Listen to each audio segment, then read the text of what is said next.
We know that women are gifted with speech. Let me open up our Torah for a second.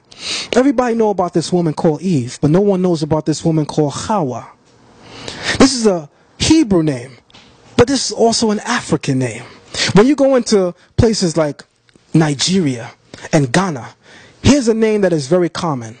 Hawa. And that's how you say Eve's name in English. In Hebrew, it would be Hawa. But in Nigeria and in Ghana, it would be Hawa. Guess what it means in both places, in the Hebrew culture and in the West African culture? What? It means to speak into existence. Eve's name is based on the root in Hebrew, Chet, Wav, He, which literally means to tell or to speak.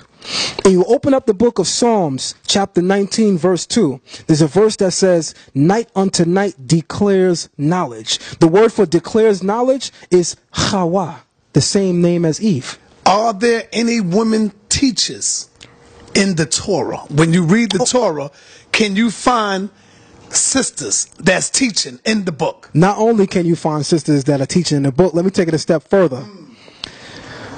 Before there's a Moses, there's a Miriam. We know that Moses was one of, if not the greatest prophet. Matter of fact, Moses was the greatest prophet in Israel. Let me make that emphatically clear. There was no prophet in Israel like Moses. Our book says that. That's actually etched in our book. But let me make this clear. There's a sister by the name of Miriam, who's the elder sibling of Moses and Aaron. And our book, before Moses was born, it describes Aaron and Miriam with these words. It says in Miriam, the prophetess, the sister of Aaron, or Aharon. What was the Torah trying to teach us? Moses ain't even born yet. And we have a passage in our Torah that says Miriam the prophetess, so it's calling Moses' sister a prophet, the sister of Aaron. So our commentators say, why don't they mention Moses? Moses wasn't born yet. That's why they just says the sister of Aaron. She was prophesying before Moses even got here. Wow, look at that. So not only do we have women that rose to the teaching level, but we had women that rose to the prophetic level.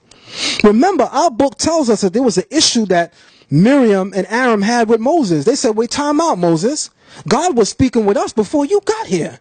What make you think he's only speaking with you? So what happened? What do you think changed the teachings and why you no longer see the women stepping up? What happened, brother? Well, part of our curse as a nation, and let me define this whole curse thing, because I don't want to sound spooky to people. Right. Because we know Hebrews always talking about they curse, they curse, they curse. But definitions bring us to a place of discernment. So let me do two things.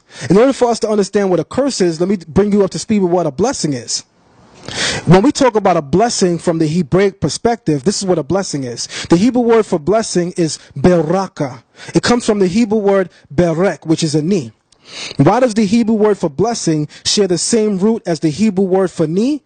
It's common sense. What does a knee do? It allows the body to what? Lower itself. So when the Torah speaks about the Creator blessing people, it's talking about the Creator lowering his essence so as to make himself accessible to you and I. That is what a blessing represents from a Hebraic perspective. It represents the Creator becoming accessible to you. The Creator is lofty, high, above you. He exists within you, but he is also illuminously outside of you.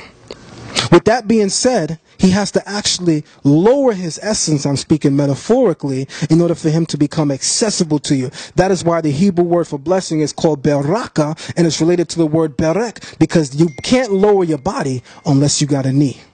Now, the word for curse is the exact polar opposite. The word for curse in Hebrew is aror. Aror comes from the Hebrew word ara, which means the distance. So a curse represents the polar opposite.